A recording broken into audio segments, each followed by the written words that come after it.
Graça e paz, meus irmãos, tudo bem com vocês? Estamos aqui para mais uma breve mensagem da Palavra do Senhor. Queria trazer aqui ao seu coração algo que o Senhor ministrou a mim e trago aqui mais uma vez, dividindo, compartilhando com os irmãos que estão junto comigo aqui no meu canal. Já aproveito, de início. Já te peço, você que caiu aqui nesse vídeo ou que gosta de ouvir a mensagem da Bíblia por meio da minha vida, desse canal, se inscreva no canal em nome de Jesus, ative aí os sininhos, as notificações para receber aí uma notificação a cada nova mensagem, a cada novo vídeo que eu coloco aqui nesse canal no YouTube. Vai te abençoar e vai consequentemente abençoar também minha vida. Amém? Quero trazer aqui de maneira bem breve o que Deus ministrou ao meu coração em meus devocionais diários. A mensagem ela se encontra lá no livro de Esdras. E Deus falou comigo em meio a uma oração que Esdras fazia. No capítulo 9, vai dizer assim, a partir do versículo 1: Acabadas, pois, estas coisas, chegaram-se a mim os príncipes, dizendo: O povo de Israel, os sacerdotes e os levitas, não se têm separado dos povos destas terras, seguindo as abominações dos cananeus, dos heteus, dos perizeus, dos jebuseus, dos amonitas, dos moabitas, dos egípcios e dos amorreus, porque tomaram das suas filhas para si e para seus filhos, e assim se misturou a linhagem santa com os povos dessas terras, e até os príncipes e magistrados foram os primeiros nessa transgressão. E aí ele segue também aí no versículo 5, Esdras, a gente leu o que Esdras acabou de ouvir, que o povo de Deus havia se corrompido, tomado mulheres que não eram do povo de Deus para se casarem, e tiveram filhos, se relacionaram com essas mulheres. E ali Esdras recebe essa mensagem. E aí no versículo 5, ainda no capítulo 9, vai dizer isso: E perto do sacrifício da tarde, me levantei da minha aflição, isso é Esdras falando, havendo já rasgado as minhas vestes e o meu manto, e me pus de joelhos e estendi as minhas mãos para o Senhor meu Deus. E disse: Meu Deus, estou confuso e envergonhado para levantar a ti a minha face, meu Deus, porque as nossas iniquidades se multiplicaram sobre a nossa cabeça, e a nossa culpa tem crescido até os céus. Então, quando Esdras recebe essa notícia que o povo estava se corrompendo, tomando mulheres de estrangeiras, para se casarem, para formarem famílias, Esdras se entristece, rasga suas vestes e começa a clamar ao Senhor, a buscar o Senhor, a orar, a suplicar ao Senhor, pedindo perdão, orando, pedindo pelo aquele povo, pela conversão daquele povo, para que os erros que eles cometeram, que eles se arrependam daquilo, que voltem ao serviço ao Senhor, porque essas pessoas que acabaram se tendo esses relacionamentos com mulheres estrangeiras eram justamente os homens que foram separados para a obra do Senhor, sacerdotes, levitas, príncipes, que tinham sobre si a responsabilidade de cuidar da obra do Senhor, do templo que que estava sendo construído novamente, a segunda casa que é citada no livro lá do profeta Ageu,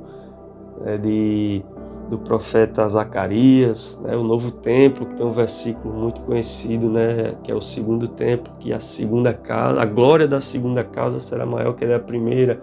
Então é nesse contexto aqui no livro de Esdras, quando o segundo templo está sendo construído, né? E Esdras é enviado justamente para Jerusalém de volta, né? Pelo rei Artaxerxes, lá da Pérsia, né? Quando o reino Medo-Persa derrota o reino babilônico, e aí por meio do rei Ciro, né, que fica sabendo da profecia, né, dos profetas, que Deus havia falado que usaria um homem chamado Ciro para restaurar Israel, restaurar o templo, restaurar a adoração, livrar seu povo do cativeiro. E ali Ciro, ele fica sabendo dessa profecia, dessa fala de Deus, dessa promessa de Deus, e sente que ele era o homem escolhido por Deus a fazer isso. E envia ali o povo de volta a Jerusalém, libera o povo, dá total apoio ao povo financeiro, né, de segurança, de todas as formas. Ele apoia o povo de Deus para que o povo retorne a Jerusalém, reconstrua o templo de adoração a Deus, né, e consequentemente os muros de Jerusalém.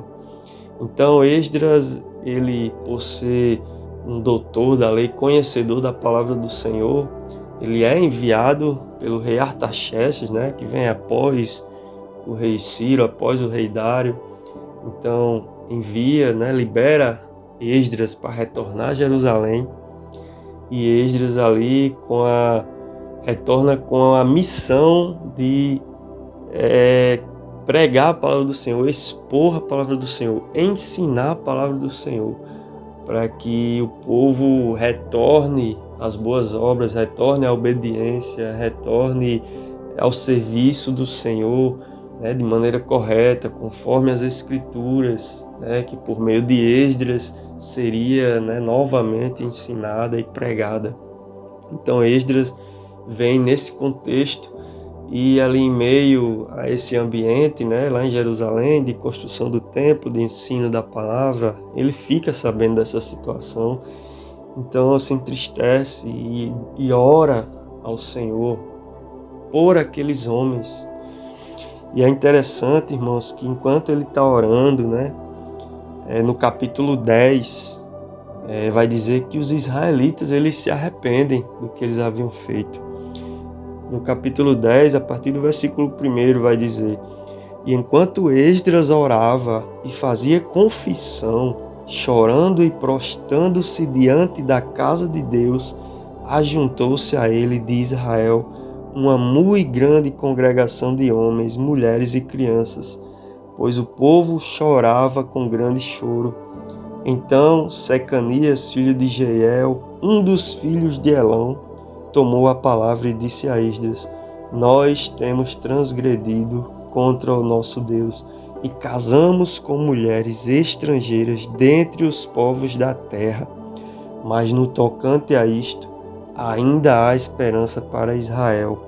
Agora, pois, façamos aliança com o nosso Deus de que despediremos todas as mulheres e os que delas são nascidos, conforme ao conselho do meu Senhor e dos que tremem ao mandado do nosso Deus, e faça-se conforme a lei. Então, pela oração, pela busca de Esdras, orando pelos aqueles homens a Deus, pedindo que aqueles homens se arrependessem, né, voltassem, saíssem, abandonassem as práticas que não agradavam ao Senhor. Deus ouve essa oração, toca no coração desses homens. Esses homens se arrependem, e além de se arrepender, eles agem corretamente, conforme a palavra do Senhor, abandonam tudo aquilo que não agrada ao Senhor.